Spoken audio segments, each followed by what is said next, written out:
Jemaat diundang berdiri dan kita akan memulai ibadah pada pagi hari ini dengan menaikkan pujian dari PKJ 11. Inilah hari Minggu.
Saudara yang Tuhan Yesus kasihi, kebaktian kita berlangsung dalam nama Bapa, Anak, dan Roh Kudus.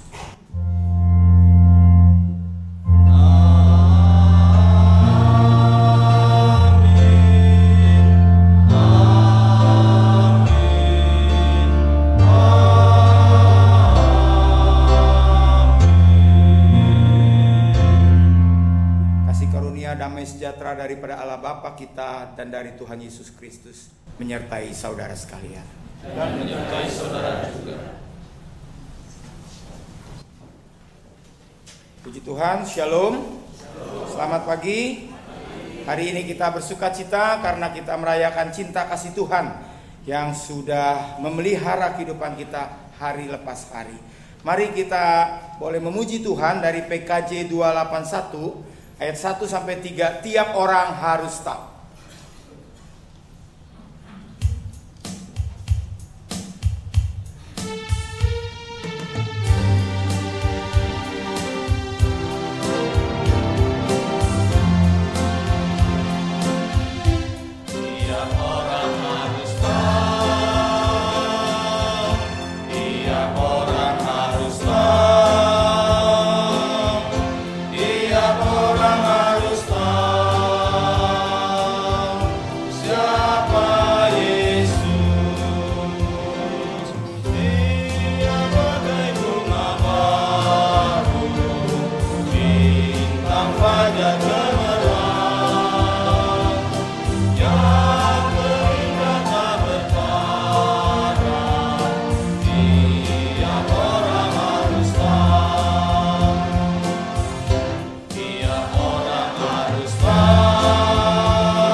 Orang harus tahu siapa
Sangat bersukacita kami datang ke rumah Tuhan.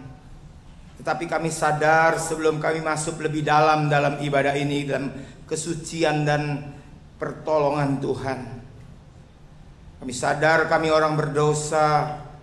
Dalam minggu ini mungkin kami ada menyakiti hati orang lain dengan perkataan atau menghakimi dengan pikiran.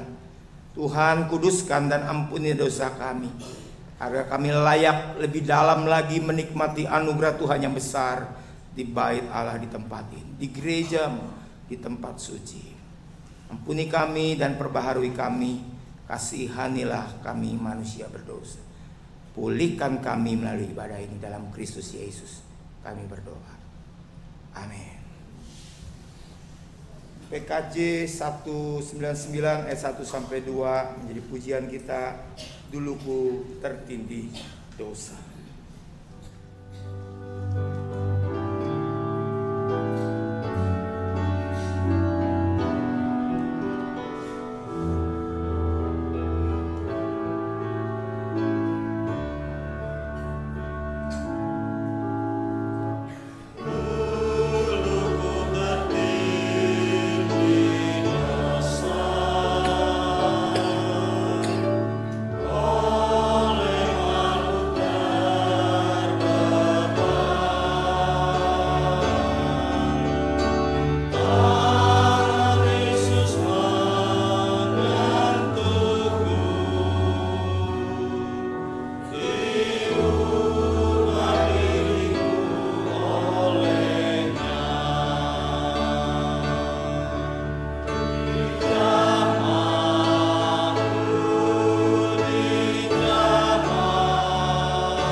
Bangkit berdiri.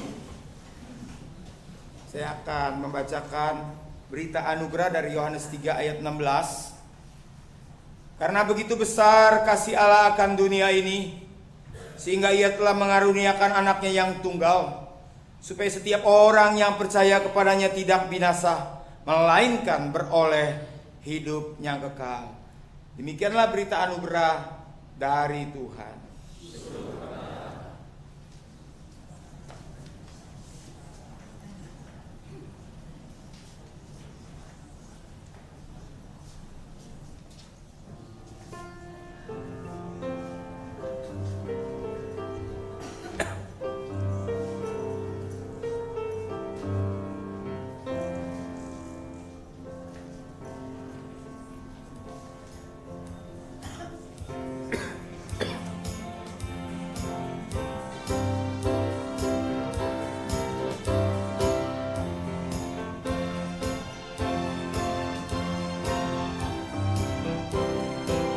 Bangkit, nyanyilah.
Jemaat dipersilakan duduk.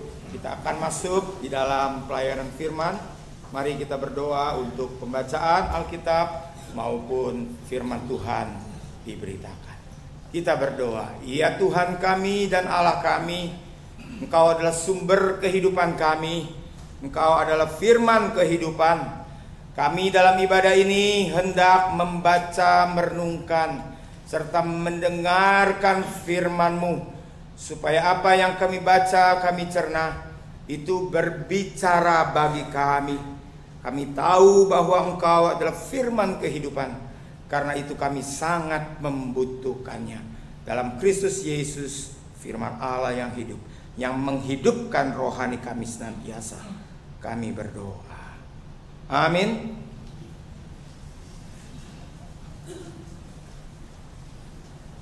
Pembacaan Alkitab.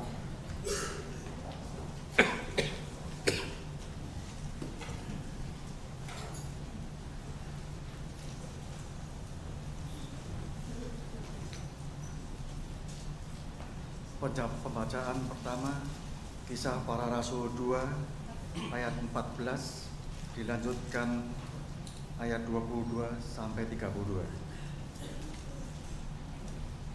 Maka bangkitlah Petrus berdiri dengan ke-11 rasul itu, dan dengan suara nyaring ia berkata kepada mereka, "Hai kamu orang Yahudi dan kamu semua yang tinggal di Yerusalem, ketahuilah dan camkanlah perkataanku ini."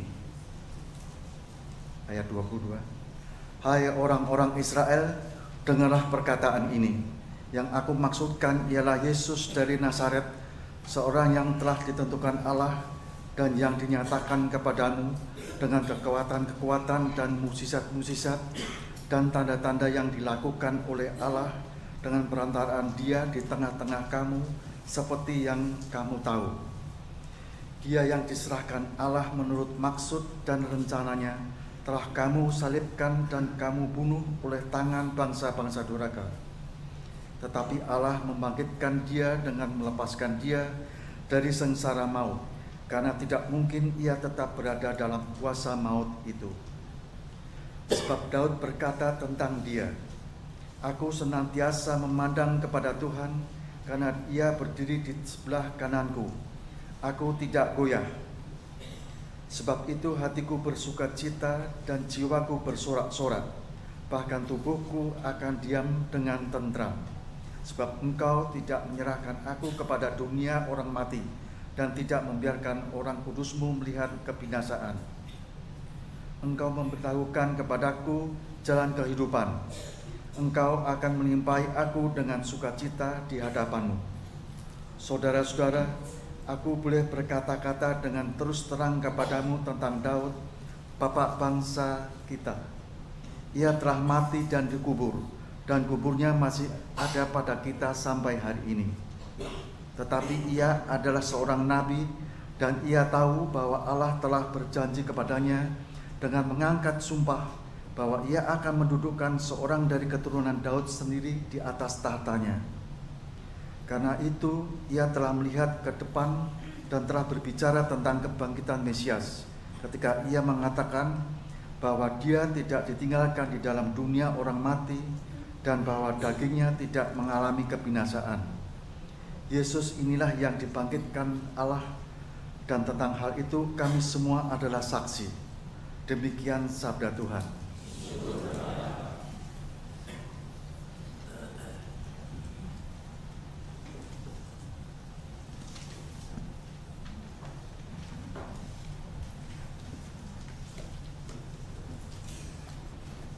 Marilah kita menyanyikan Mazmur tangkapan dari Mazmur 16. Refren akan dinyanyikan oleh kantor sekali, selanjutnya disambung oleh umat.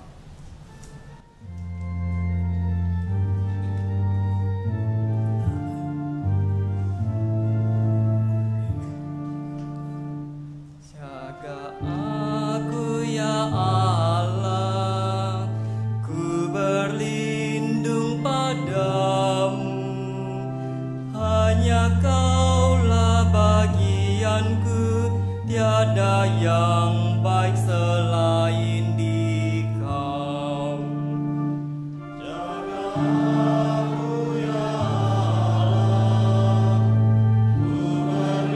berlindung padamu.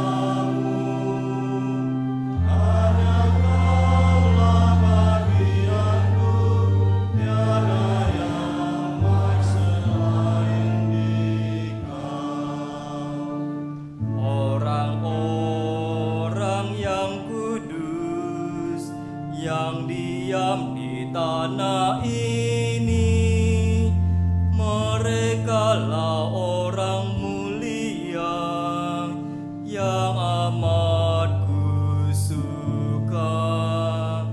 Banyaklah kesedihan pengikutnya Allah lain, korban curahan mereka akan ku jauhi.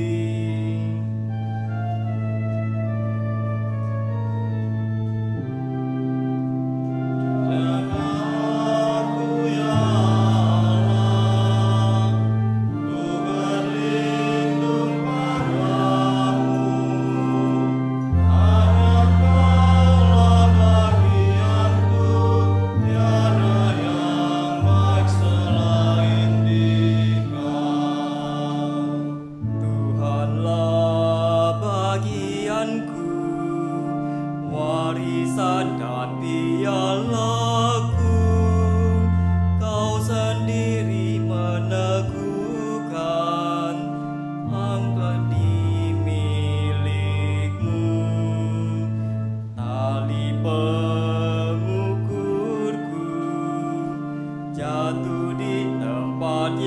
indah yang menyenangkan hatiku, milik pusakaku.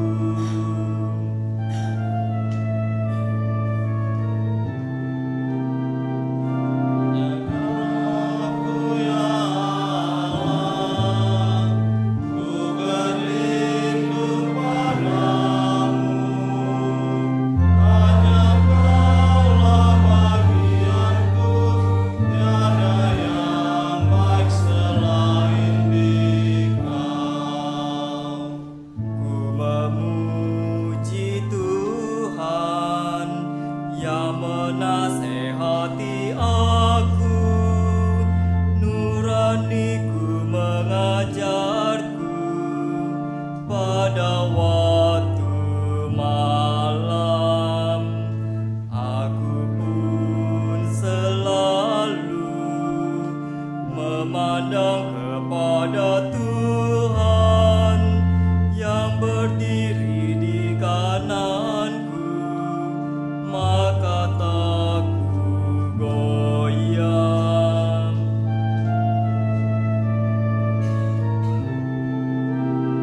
Jaga aku ya Allah, ku berlindung padamu. Hanya Kaulah bagianku, tiada yang baik selain Dikau. Hatiku bersorak, dengan tenteram ku berdiam, karena tak Kau serahkanku pada kematian. Kau tunjukkan padaku sebuah jalan kehidupan, sukacita pun melimpah dalam hadirat-Mu.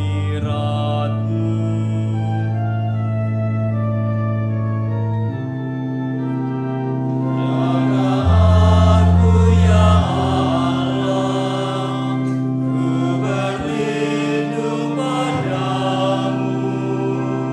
Hanya Kaulah bagianku, tiada yang baik selain Dikau.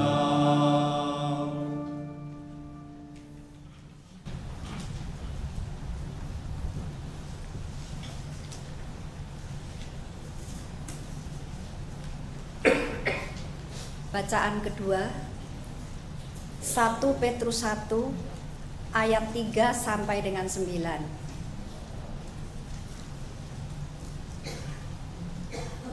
Terpujilah Allah dan Bapa Tuhan kita Yesus Kristus, yang karena rahmat-Nya yang besar telah melahirkan kita kembali oleh kebangkitan Yesus Kristus dari antara orang mati, kepada suatu hidup yang penuh pengharapan untuk menerima suatu bagian yang tidak dapat binasa, yang tidak dapat cemar, dan yang tidak dapat layu, yang tersimpan di surga bagi kamu, yaitu kamu yang dipelihara dalam kekuatan Allah karena imanmu, sementara kamu menantikan keselamatan yang telah tersedia untuk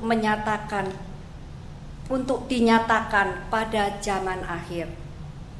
Bergembiralah akan hal itu, sekalipun sekarang ini kamu seketika harus berduka cita oleh berbagai-bagai pencobaan. Maksud semuanya itu ialah untuk membuktikan kemurnian imanmu yang jauh lebih tinggi nilainya daripada emas yang fana, yang diuji kemuniannya dengan api, sehingga kamu memperoleh puji-pujian dan kemuliaan dan kehormatan pada hari Yesus Kristus menyatakan dirinya. Sekalipun kamu belum pernah melihat Dia, namun kamu mengasihinya. Kamu percaya kepada Dia, sekalipun kamu sekarang tidak melihatnya. Kamu bergembira karena sukacita yang mulia dan yang tidak terkatakan, karena kamu telah mencapai tujuan imanmu, yaitu keselamatan jiwamu. Demikianlah sabda Tuhan. Mari kita akan membaca Injil dari Yohanes 20 ayat 19 sampai 31. Ada 3 perikop Yesus menampakkan diri kepada murid-murid, pada Thomas, dan juga maksud Injil ini dicatat. Yohanes 20 ayat yang ke-19. Ketika hari sudah malam, pada hari pertama minggu itu berkumpullah murid-murid Yesus di suatu tempat, pintu-pintu yang terkunci karena takut pada orang-orang Yahudi. Pada waktu itu datanglah Yesus dan berdiri di tengah-tengah mereka dan berkata, "Damai sejahtera bagi kamu." Dan sesudah berkata demikian, Ia menunjukkan tangannya dan lambungnya kepada mereka. Murid-muridnya itu bersukacita ketika mereka melihat Tuhan.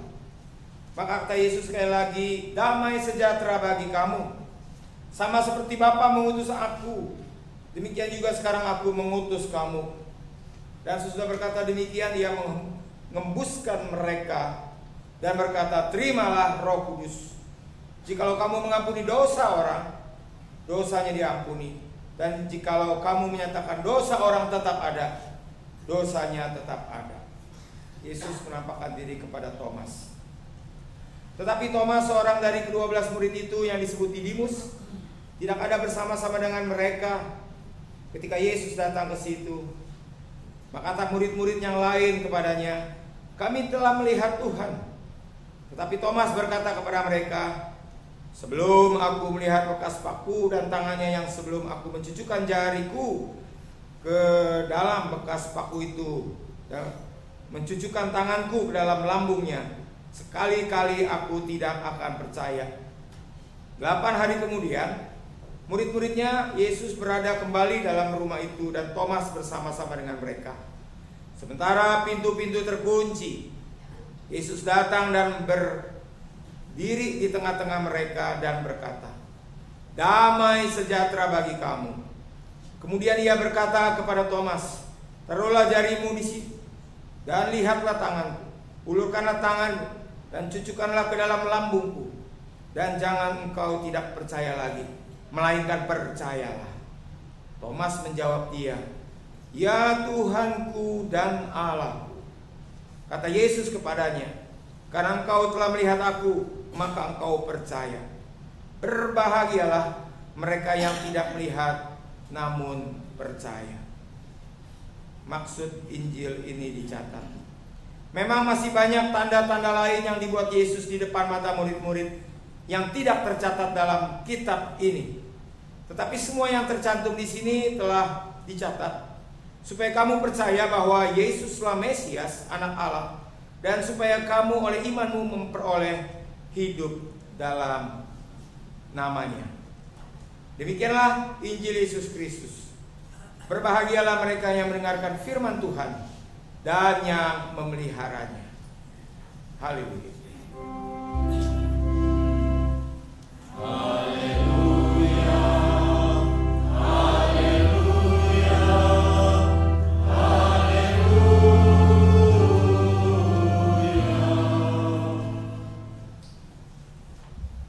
Ya, saudara yang Tuhan Yesus kasihi, tema kita pada hari ini adalah iman yang berjumpa dengan Kristus yang bangkit.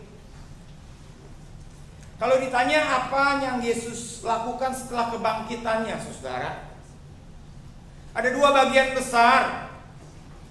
Yang pertama, setelah Yesus bangkit, Ia menjumpai murid-muridnya. Yang kedua, kalau kita perhatikan Injil secara keseluruhan, Ia mengutus murid-muridnya untuk pergi ke seluruh dunia memberitakan Injil dan kebangkitannya. Dalam perikop pembacaan Injil kita, di sini ada cerita Tuhan Yesus menampakkan diri Yang pertama kepada murid-muridnya, dan yang kedua khusus kepada Thomas, saudara. Mari kita melihat satu persatu daripada Tuhan menampakkan diri, khususnya kepada murid-muridnya. Saudara, kalau boleh saya bawa suasana penampakan diri kepada murid-muridnya, situasi pada saat itu malam hari.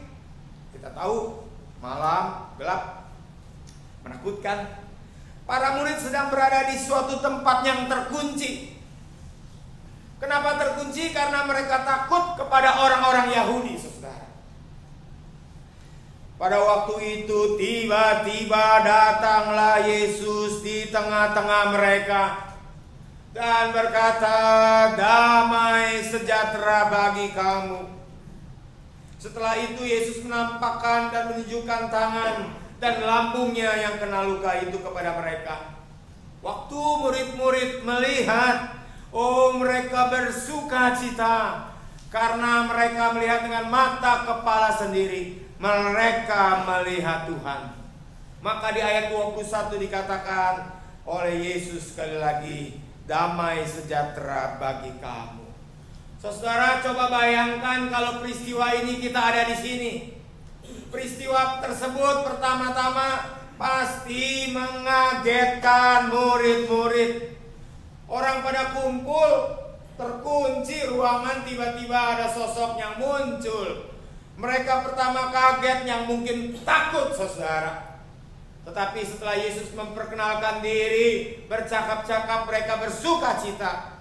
Berikutnya bukan kaget dan takut, tetapi meneguhkan dan menguatkan murid-murid. Inilah ciri-ciri orang yang berjumpa dengan Kristus yang bangkit, selalu menguatkan dan meneguhkan. Kenapa di sini dikunci pintu? Karena murid-murid sudah tercerai-berai. Dia lari ketakutan. Sejak kapan? Kita tahu sejak peristiwa penangkapan dan penyaliban Yesus. Petrus menyangkal dan sebagainya. Saudara, di ayat 21 di pembacaan Injil tadi, Tuhan Yesus berkata, "Sama seperti Bapa mengutus aku, demikian juga sekarang aku mengutus kamu." Sekarang episodenya bukan kaget, bukan diteguhkan, tetapi tindak lanjutnya yaitu berbicara tentang pengutusan, saudara. Ibadahkan kita ini ada jemaat perhimpun sampai jemaat pengutus. Kita tahu setelah Yesus berkata, "Sama seperti Bapa mengutus aku, demikian juga sekarang aku mengutus kamu." Di sini Yesus memberi suatu model misi kepada murid-murid. Misi Kristus adalah bercirikan inkarnasi. Apa itu yang saya maksud bercirikan inkarnasi? Yakni menuntut kita mengikuti teladannya, menuntut kita memasuki dunia orang lain. Bukankah Rasul Paulus juga pernah memakai ilmu ini, saudara? Kalau aku di tengah-tengah orang Yahudi, aku menjadi seperti. Kalau aku di tengah-tengah orang Yunani, aku harus menjadi seperti. Kristus yang dari sorga meninggalkan singgasana datang ke dunia.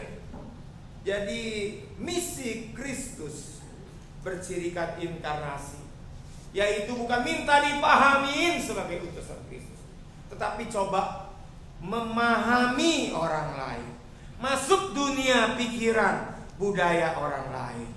Itulah ajaran Kristus bagi murid-muridnya. Setelah Yesus berkata begini, Dia mengembusi mereka dan berkata, "Terimalah Roh Kudus." Dalam melakukan tugas, murid-murid tidak dibiarkan sendiri, dikasih senjata, dikasih perlengkapan. Perlengkapan itu adalah kuasa Roh Kudus. Tuhan tidak pernah mengutus kita tanpa perlengkapan kuasa Roh Kudus. Inilah konfirmasi janji yang kelak murid-murid akan terima, yaitu di hari Pentakosta. Berikut penampakan diri kepada Thomas setelah peristiwa perjumpaan dengan Kristus ini. Thomas nggak ada tuh, dia bolos, nggak tahu kemana itu, saudara.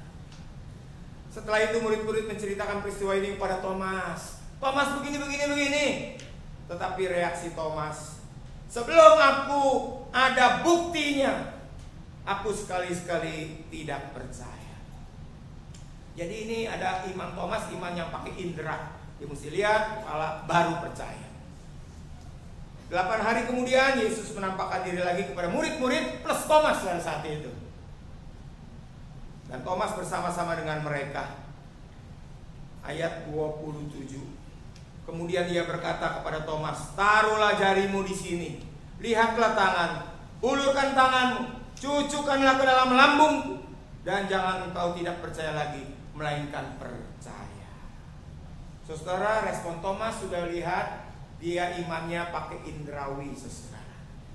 Kalau nggak melihat, dia nggak percaya. Setelah Yesus menampakkan diri khusus berurusan dengan Thomas, Thomas menjawab, "Ya Tuhanku, ya Allah." Baru Thomas percaya. Berbahagialah mereka yang tidak melihat namun percaya. Itulah pembacaan Injil yang tadi kita sudah dengar juga, saudara. Saya lihat di sini ya, walaupun awalnya Thomas tidak percaya, tetapi setelah berjumpa dengan Kristus yang bangkit, ia berkata, "Ya Tuhanku dan Allah." Dengan kata lain, tidak ada satu pribadi pun yang sudah berjumpa dengan Kristus yang bangkit itu adem-adem ayem, diem-diem saja. Nah, apa yang dapat kita pelajari daripada pembacaan firman Tuhan dan pengurayan firman Tuhan yang baru saya tekankan, ditegaskan lagi dengan waktu yang singkat ini?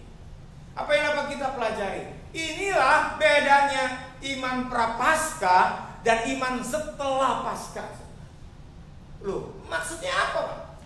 Kalau iman prapaskah itu iman yang introvert, iman yang penuh dengan ketakutan sampai Petrus menyangkal, yang menangis di kubur, meratapi nasib dan terus bertanya, mengapa demikian? Mengapa Tuhanku ditangkap? Itu biasanya dia mengharapkan Tuhannya jadi pahlawan. Ini ditangkap, dikepukin, disalib dan sebagainya.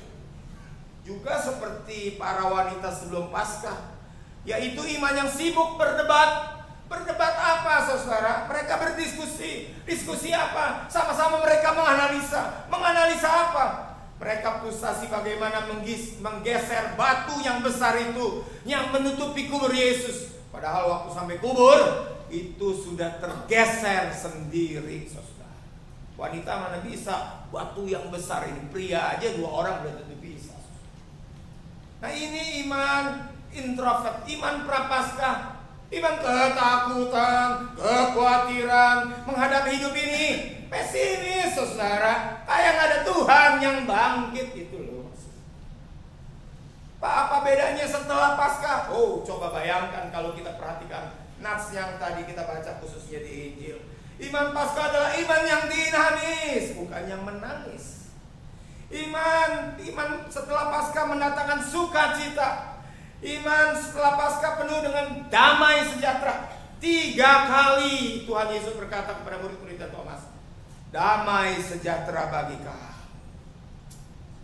Iman yang sudah berjumpa dengan kebangkitan Kristus itu beda sekali.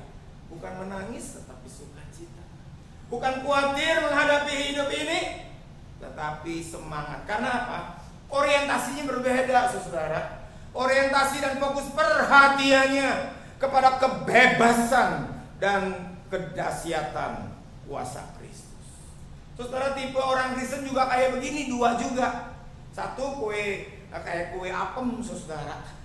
Yaitu punya tantangan dikit, tersinggung sedikit, blek aja kayak kue apem dibanting. Kalau ada pergumulan, dia nggak muncul lagi. Nggak muncul di gereja, nggak muncul berdoa, nggak muncul baca Alkitab. Munculnya nanti napas, Natal sama Paskah saja. Ada pikang Ambon, ada ganda sturi dan sebagainya, saudara. Ini namanya iman kue apem, iman sebelum Paskah, saudara. Tetapi setelah kita membaca ayat ini, kita sudah merayakan Paskah minggu lalu. Di depan ini kita jangan seperti orang yang kalah berperang, tetapi yang dinamis, yang mendatangkan sukacita. Hidup ini perlu motivasi, perlu gairah, saudara. Seperti apa tuh, Pak? Bukan kue apem, seperti bola tenis. Nah, kalau bola tenis dibuang ke bawah, dia mental dibuang lagi ke bawah. Kalau nggak percaya, sekuat tenaga ibu bapak banting, dia akan melambung, katanya seperti pada burung raja wali. Amin.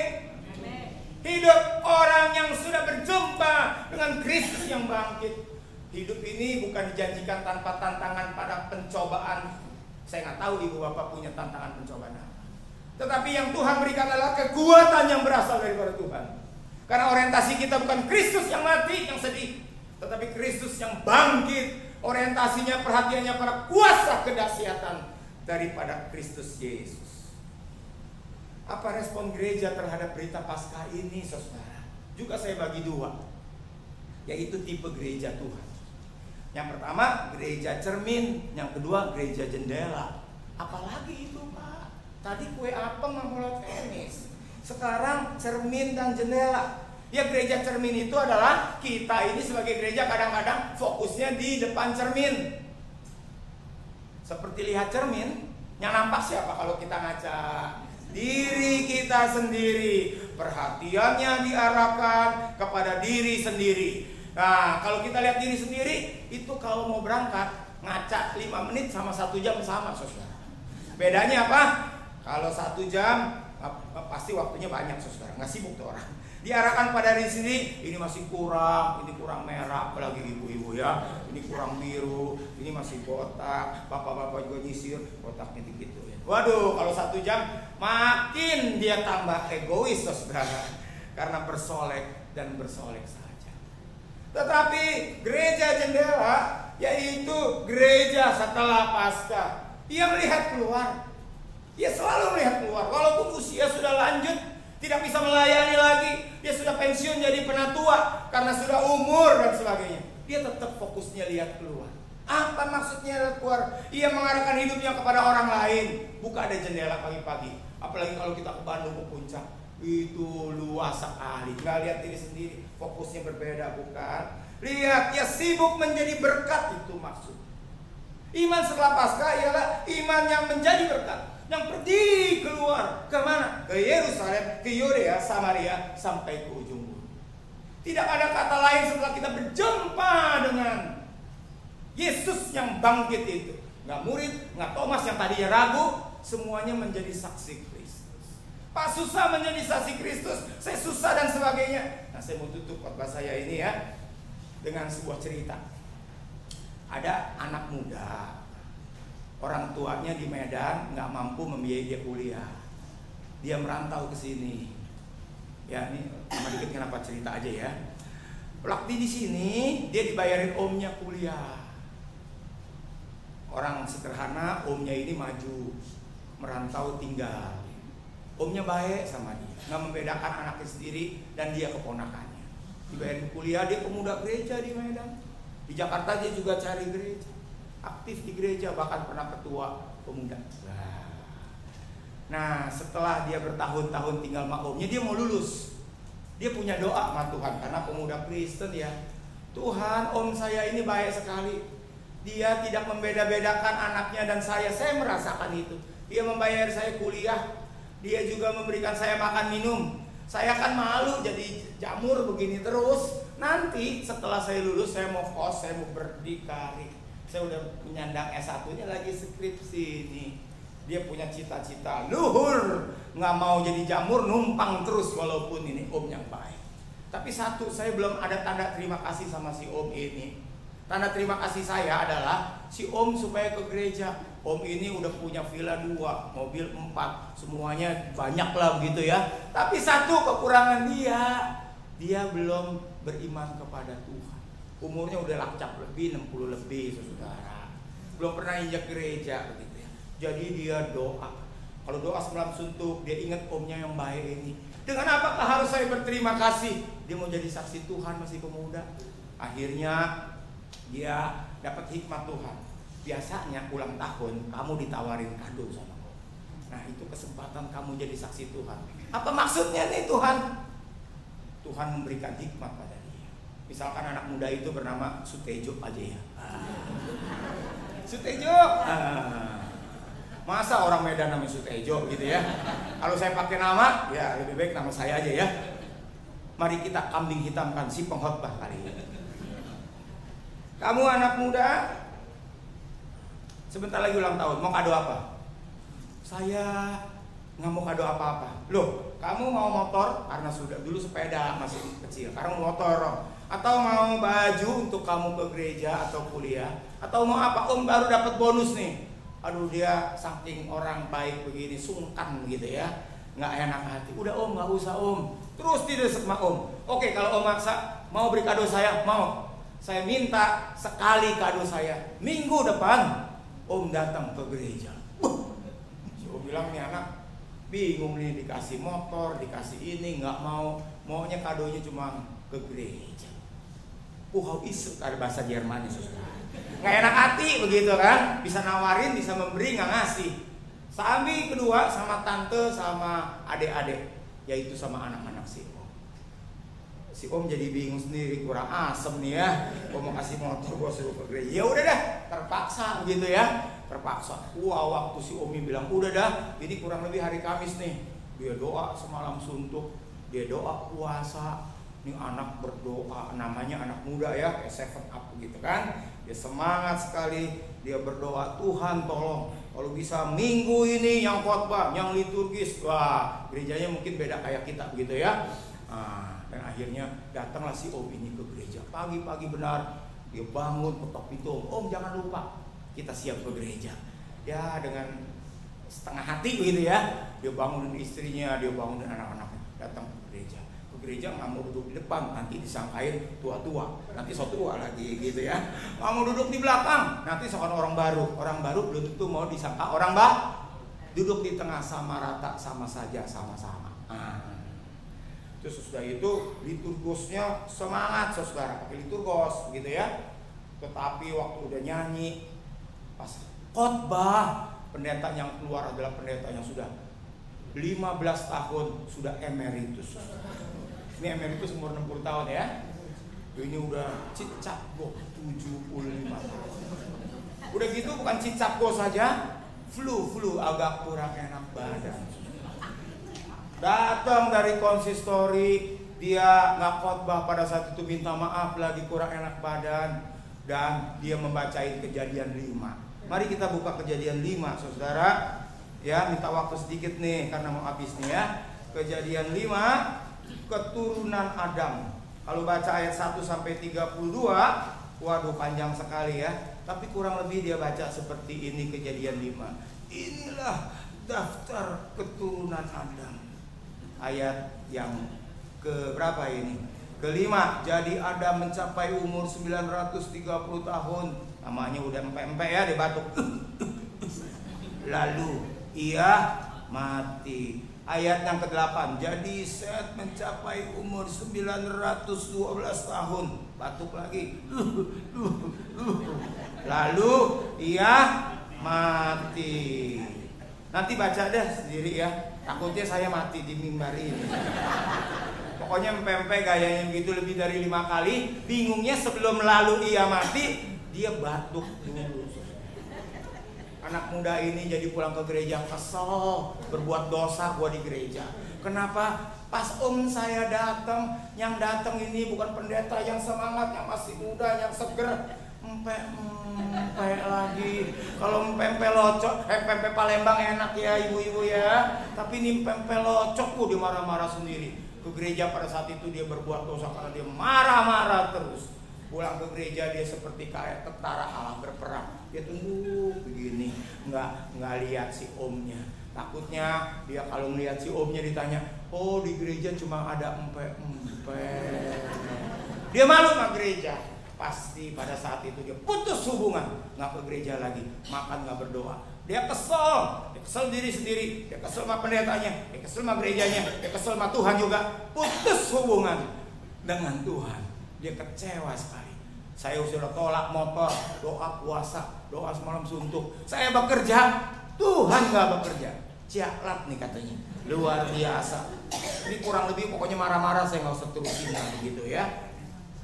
Saudara, setelah itu dia udah nggak gereja. 3 minggu kemudian sore-sore dipanggillah anak muda ini, ponakannya. Bisa om sebentar berbicara? Bisa om gitu. Dia udah takut. Bisakah om ke gereja lagi? Kayak mimpi dia ke gereja lagi. Dia nggak tahu gua aja udah ke gereja gitu ya. Kenapa om mau ke gereja lagi? Dia pikir ngeledek begitu ya. Kamu perhatikan nggak waktu pertama kali saya ke gereja? Apa yang kamu perhatikan dalam khotbah? Wah, dia pasti ingat si Pempe itu tuh, pendetanya bikin lemes, nggak khotbah, lagi rematik lagi, flu dan sebagainya. Perhatikan pembacaan firman Tuhan. Habis dia batuk dulu, lalu dia mati. Ditanya berapa kali dia adegan seperti itu, kaget lagi nih orang. Nggak perhatiin orang gue lagi kesel sama pendeta emeritus. Dia selalu batuk, lalu ia mati. Batuk lagi, lalu ia mati. Jadi di kantor kalau lagi santai ada kaca kantor, dilihat, di wajah, bukan wajah om, wajah si Pempe itu pendeta. Lalu ia, gua kalau mati kemana ya? Udah punya villa, udah punya mobil, udah punya segala-galanya, gua bisa sekolahin itu anak, tapi saya ini nggak bisa tahu hidup saya setelah ini gimana. Habis itu saya ke gereja lagi. Si anak muda itu ya terpaksa ke gereja juga 2 kali, 3 kali minta kenal sama pendeta, katekisasi. Dan pada suatu saat dia dibaptis dalam nama Bapa, Anak, dan Roh. Ulang baptisan itu anak itu masuk ke kamar, bingung, kaget, nano rame rasanya. Dia angkatkan kedua tangan.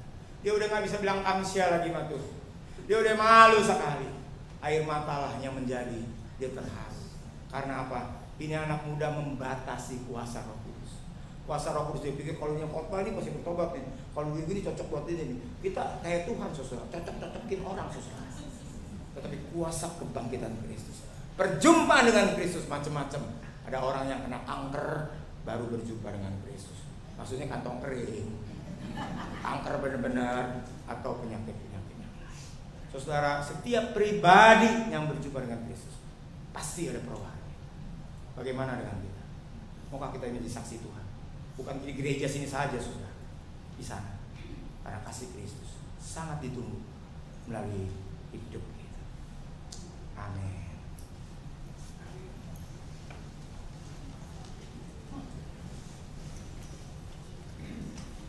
Mari saat hening sejenak, ada doa. Setelah itu ada PSS.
saya undang kita bangkit berdiri. Dan marilah kita bersama dengan umat Allah di masa lalu, masa kini dan masa depan, mengingat pengakuan pada baptisan kita menurut pengakuan iman Rasul. Aku percaya kepada Allah, Bapa yang Maha Kuasa, Khalik langit dan bumi, dan kepada Yesus Kristus, Anak yang tunggal dan kita, yang dikandung dari Roh Kudus, lahir dari darah Maria, yang menderita sengsara di bawah pemerintahan Pontius Pilatus, disalibkan, mati dan dikuburkan, turun dari dalam kerajaan maut. Pada hari ketiga, bangkit pula dari antara orang mati, naik ke surga, duduk bersama Allah, Bapa yang Maha Kuasa, dan dari sana yang akan datang untuk menghakimi orang yang hidup dan mati. Aku percaya kepada Roh Kudus, Gereja yang kudus dan am, persekutuan orang kudus, pengampunan dosa, kebangkitan orang mati, dan hidup yang kekal. Silakan duduk kembali.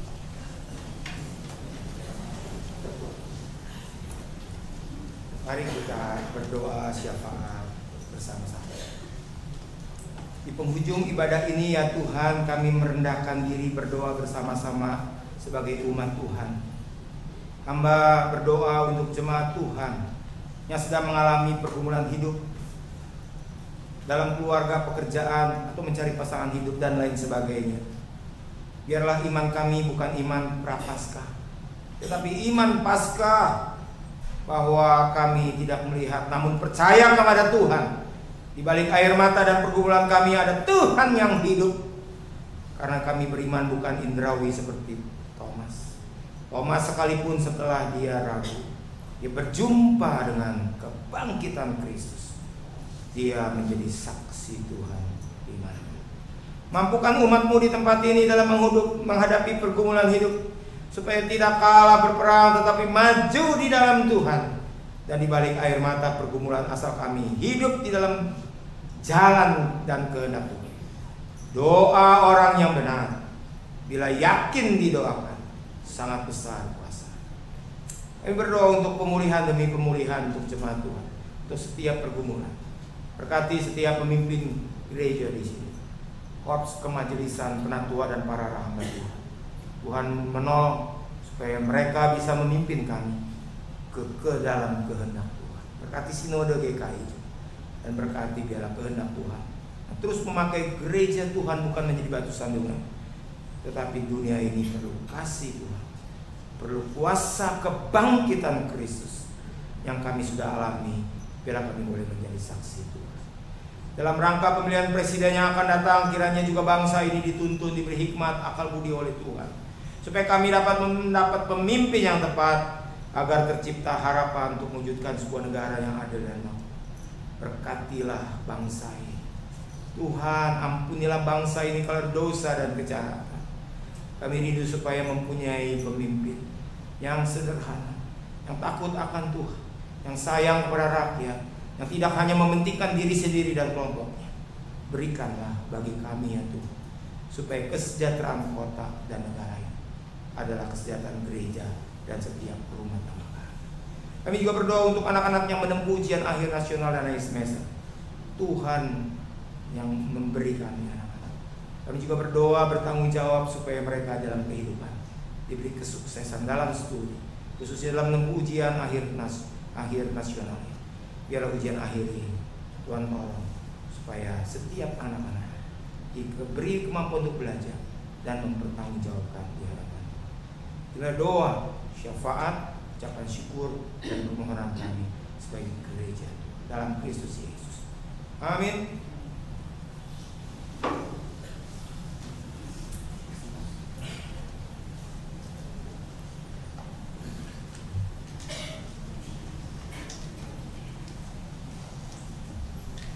Jemaat yang terkasih dalam Tuhan Yesus Kristus, mari dengan penuh sukacita saat ini kita diajak untuk menyampaikan syukur dengan memberikan persembahan yang dialasi dengan firman Tuhan 2 Korintus 8 ayat 12 sampai 13. Sebab jika kamu rela untuk memberi, maka pemberianmu akan diterima kalau pemberianmu itu berdasarkan apa yang ada padamu, bukan berdasarkan apa yang tidak ada padamu. Sebab kamu dibebani bukanlah supaya orang-orang lain mendapat keringanan, tetapi supaya ada keseimbangan. Mari dengan penuh ucapan syukur dan sukacita kita memberi persembahan diiringi oleh pujian dari Gedung Jemaat 341, Kuasamu dan Namamu lah.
Yang kedua diberikan oleh jemaat yang pria.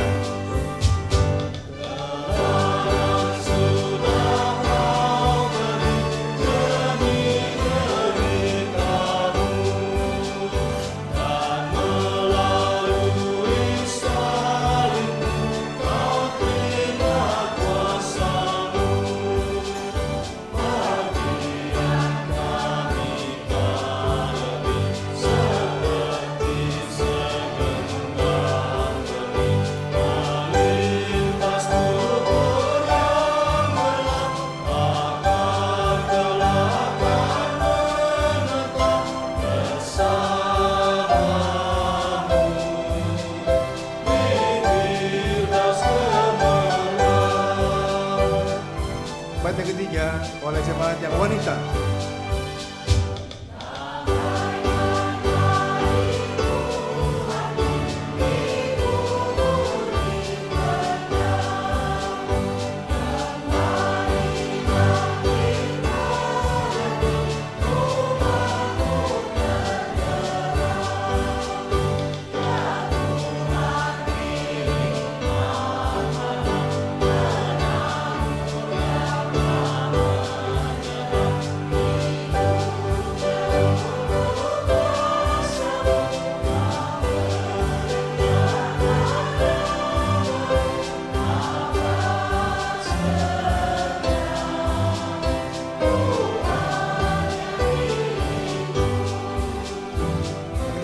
Kita ulangi bait pertama bersama-sama.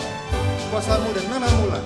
Kuasamu dan Namamu lah, hendak kami sembah. Dan karena itu ya Tuhan, kami takkan gentar. Bagaikan padi segenggam, mestilah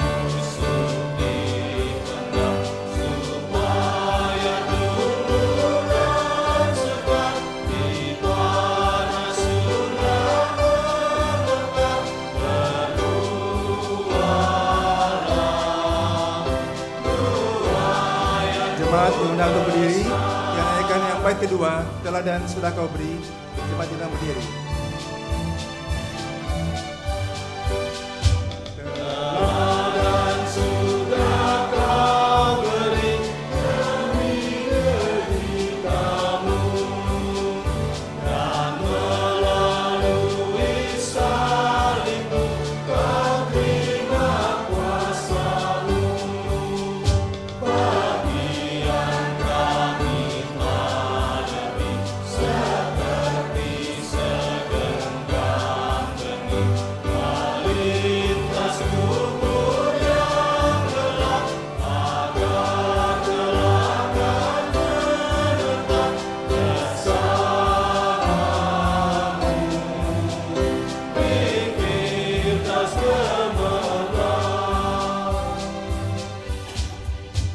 Mari kita bersatu dalam doa. Bapa Surgawi, terima kasih pada pagi hari ini kami sudah belajar tentang firman-Mu. Terima kasih ya Tuhan, ajar kami untuk mengalami perubahan setelah melihat dan mengalami iman yang baru, iman setelah Paskah. Terima kasih ya Tuhan atas berkat-Mu yang tercurah kepada kami setiap hari, berupa makanan, berupa minuman. Terima kasih atas sekolah dan pekerjaan. Terima kasih atas usaha dan bisnis yang boleh berjalan. Terima kasih ya Tuhan atas keluarga dan teman yang selalu memberi penghiburan. Terima kasih ya Tuhan atas kesehatan, bahkan dikala sakit, atas kekuatan, atas doa-doa dan penghiburan. Terima kasih ya Tuhan karena Engkau selalu memberikan kasih-Mu kepada kami dan kekuatan juga penghiburan.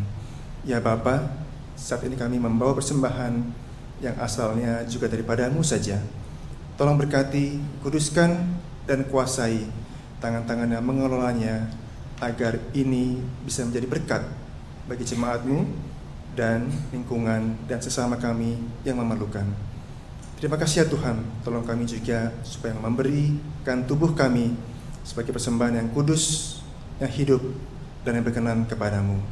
Dalam nama Tuhan Yesus kami berdoa dan mengucap syukur. Amin.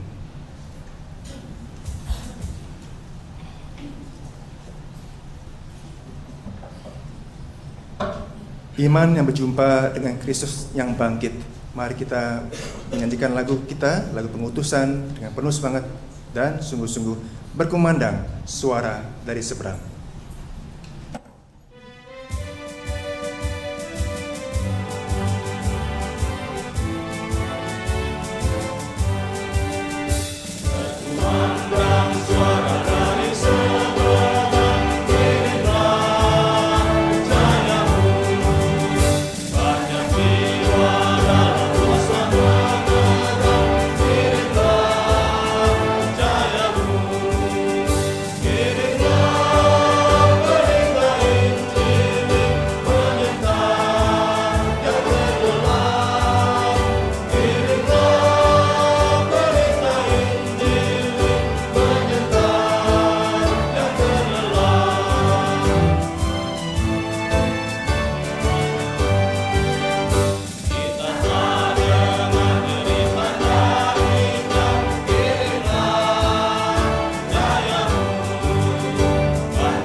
Masuk pengutusan Ibu Bapa. Arahkanlah hatimu kepada Tuhan. Jadilah saksi Kristus. Terpujilah Tuhan. Pergilah dengan sejahtera dan terimalah berkat Tuhan, saudara-saudaraku. Tuhan memberkati engkau dan melindungi engkau. Tuhan menyinari engkau dengan wajah-Nya dan memberi engkau kasih karunia. Tuhan menghadapkan wajah-Nya kepadamu dan memberi engkau damai sejahtera. Haleluya.